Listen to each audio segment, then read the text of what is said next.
Dharmanagar rail division ফিয়গৈরানি তেই কয়লা শহর বেরখংখলা চেংসাবুই রুফিনানি সানमुं सानै गण कन्वेन्शन संजाखा कक्तिसाल उत्तर त्रिपुराव हामक्राय ख्लायनानि नाहारमुंबाय धर्मनगर रेल डिभिशन फियगनानि कदगमा सालजरा रमै खलबजा कयला शहर बेरखंखला ताइसा हाइनहाय चेंसाबुई रुफिनानि सानमुं सानै धर्मनगर गण कन्वेन्शन संजाखा संजानाय रकनि सानमुं अकनै सानमुं सुफुंजाखा हिंके मुख थां ख्लायजाखा हिंके उत्तर त्रिपुरा उनकति तै दलाय हांकर रां थंनि फाइसिंतै ओंनाय करा तै ओंनाय हामकराय अ सानमुं रक फाइनाइसाल सुफुंजायाके कतर के खरां तिसनानि हुसियारि रिवि रिलायखा गण कन्वेन्शन संजानाय रक ক্ষেত্রে সরকারও বর্তমান সরকারও সাপোর্ট আছে কিন্তু জায়গা নিয়ে একটু প্রবলেম আছে কিন্তু আজকে এখানে যে ব্যাখ্যা দেওয়া হলো রেল ডিভিশন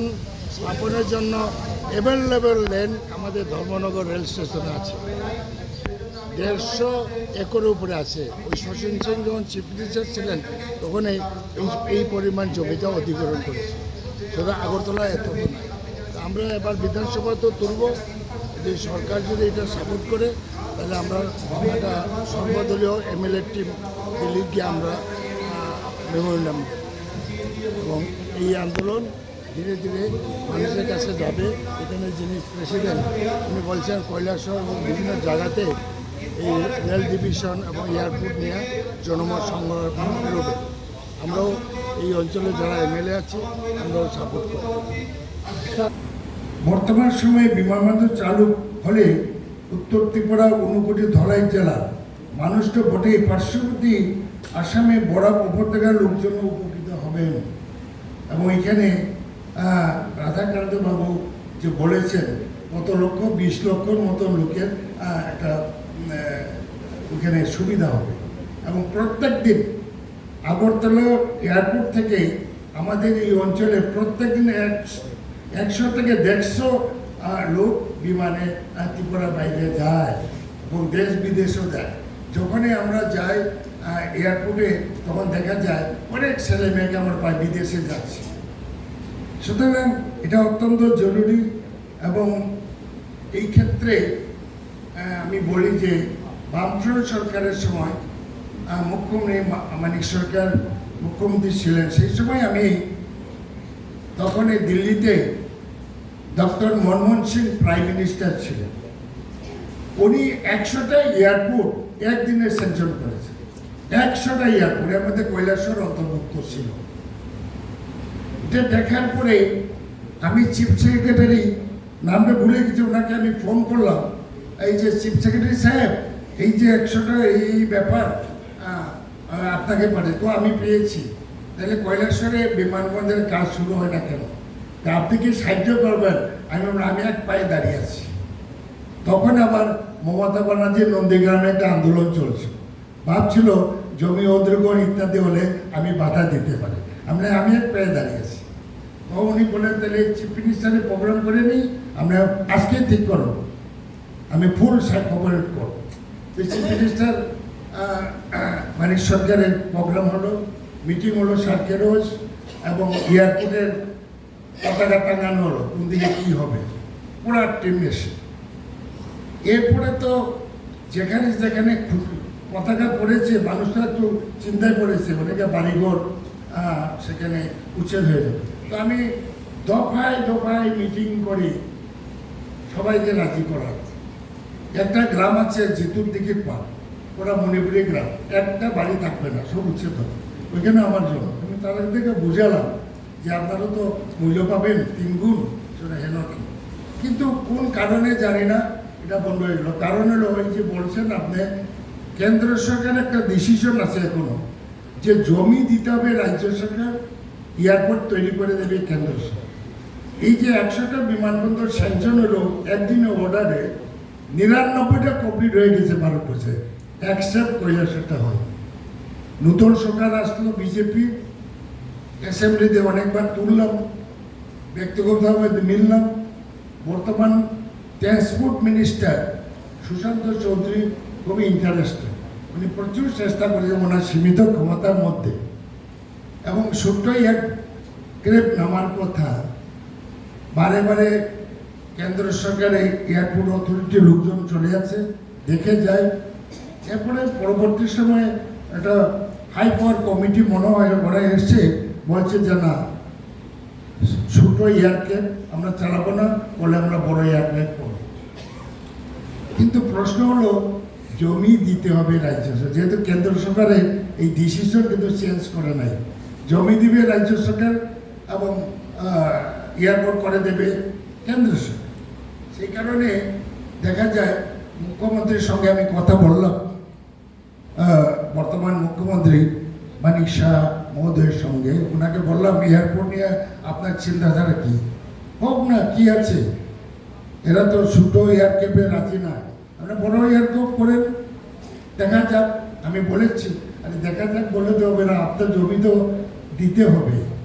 আর যদি জমি দিতে আপনার কার্পণ্য থাকে তাহলে একটা রাস্তা দেখায়, টোপ থাকে, তাহলে দেখা যাবে ধর্মনগরে। যেটা আগে একবার আমাকে বলেছিলেন তার 15 দিন আগে, সেই জবাবটি বিধানসভায় উনি দিয়েছেন। তার জবাবে আমাদের আর বলার কোনো সুযোগ দেওয়া হয় নাই, যেহেতু 0 আওয়ার্সে ছিল, স্পিকার আমাদেরকে অফ করে দিয়েছে। আর এটা নিয়ে কোনো কথা বলা যাবে না। এবং সেই যে আনস্টার্ট কোয়েশ্চেন করা হয়েছিল, তার যে জবাব দিয়েছেন, তো যেহেতু সময় অনেকটা হয়ে গেছে, তারপরেও কি জবাব, লিখিত জবাব দিয়েছেন, আমার মনে হচ্ছে যদি আপনাদেরকে শোনাই তাহলে বেটার হবে। আপনি লিখিত জবাবটা শোনাচ্ছি আপনাদেরকে। Assembly admitted unstarred question number 41. Name of the member Sri Shailendra Chandra Nath. Number 2 Sri Jadavlal Nath, Honorable MLA. To be replied on 19th March 2026. 19 তারিখে রিপ্লাই দেওয়া হয়েছে। প্রথমে কোয়েশ্চন ছিল, will the honorable minister in charge of the transport department be placed to state ধর্মনগরে rail division স্থাপনের জন্য রাজ্য সরকারের পক্ষ থেকে কেন্দ্রীয় সরকারের নিকট প্রস্তাব পাঠানো হয়েছে কি না? তার জবাবে বলা হয়েছে হ্যাঁ, রাজ্য পরিবহন দপ্তরের পক্ষ থেকে ধর্মনগর রেল ডিভিশন স্থাপনের জন্য কেন্দ্রীয় সরকারের নিকট প্রস্তাব পাঠানো হয়েছে। ধর্মনগরের কথা এখানে লিখেছেন। তার সঙ্গে ছিল যদি হয় কবে নাগাদ পাঠানো হয়েছে? তার উত্তর লিখেছেন গত 28/6/2018 তারিখে মাননীয় মুখ্যমন্ত্রী একটি চিঠির মাধ্যমে কেন্দ্রীয় রেলমন্ত্রী পীযূষ গোয়েল মহোদয়কে অনুরোধ করে রাজ্যে একটি পৃথক রেল ডিভিশন স্থাপনের দাবি করার আবেদন করেছেন। প্রথমে বলেছেন ধর্মনগর, মেইন প্যারাগ্রাফে এসে যেখানে চিঠিটা মেনশন করেছেন এখানে কিন্তু ধর্মনগর নামটা উঠে গেছে। রাজ্যে একটি পৃথক রেল ডিভিশন স্থাপনের দাবি পূরণ হোক। উক্ত চিঠির উত্তরের পরিপ্রেক্ষিতে কেন্দ্রীয় সরকারের মাননীয় রেলমন্ত্রী গত 21 সেপ্টেম্বর 2018 তারিখে মাননীয় মুখ্যমন্ত্রী জানিয়েছেন যে নতুন রেলওয়ে ডিভিশন স্থাপন করতে হলে ভারতীয় রেলওয়ে নিয়ম অনুযায়ী কতগুলি শর্ত, রাজ্যের আকার, কাজের চাপ, ট্রাফিক ব্যবস্থা ইত্যাদি একটি নির্দিষ্ট পরিমাণে থাকা অবশ্যই জরুরি। ভারতীয় রেল ডিভিশন কোনো রাজ্যে কোনো জেলা অথবা আঞ্চলিক উপর ভিত্তি করে কাজ করে না। ত্রিপুরাতে নতুন রেল ডিভিশন স্থাপন করার বিষয়টি রেল মন্ত্রক সিনিয়র অ্যাডমিনিস্ট্রেটিভ গ্রেড পর্যায়ে কমিটি কর্তৃক বিচার বিশ্লেষণ করে জানিয়ে দিয়েছে ত্রিপুরাতে বর্তমানে রেল ডিভিশন স্থাপন করার কাজটি বাস্তবায়নযোগ্য নয়। এটা লিখিত জবাব 19 তারিখে। 4 নম্বর কোয়েশ্চেন ছিল যদি সত্য হয় কবে নাগাদ রেল ডিভিশন স্থাপন করা হবে আশা করা যায়? 2 নম্বর প্রশ্নের উত্তরের পরিপ্রেক্ষিতে 3 নং প্রশ্ন আসে না। 4 নম্বরে কোয়েশ্চেন করেছিলাম রেলওয়ে ডিভিশন স্থাপিত হলে উত্তর ত্রিপুরার অর্থনীতি এবং কর্মসংস্থানের কি ধরনের ইতিবাচক প্রভাব পড়তে পারে? তার উত্তর দিয়েছেন 3 নম্বর প্রশ্নের উত্তরের পরিপ্রেক্ষিতে 4 নম্বরের কোনো জবাব আসে না। এবং বিধানসভাতে আলোচনার শেষ লগ্নে মাননীয় মন্ত্রী মহোদয় বলেছিলেন আপনারা উত্তর ত্রিপুরা এবং ঊনকোটি জেলার বিধায়করা যারা রয়েছেন আপনাদের যদি সত্যিই মনে হয় যে ধর্মনগরে করা উচিত, তাতে ধর্মনগরের জনগণের যদি ইচ্ছা আকাঙ্ক্ষা পূরণ হয় আপনারা সেপারেটভাবে নয় যৌথভাবে আমাদের কাছে আবেদন করতে পারেন।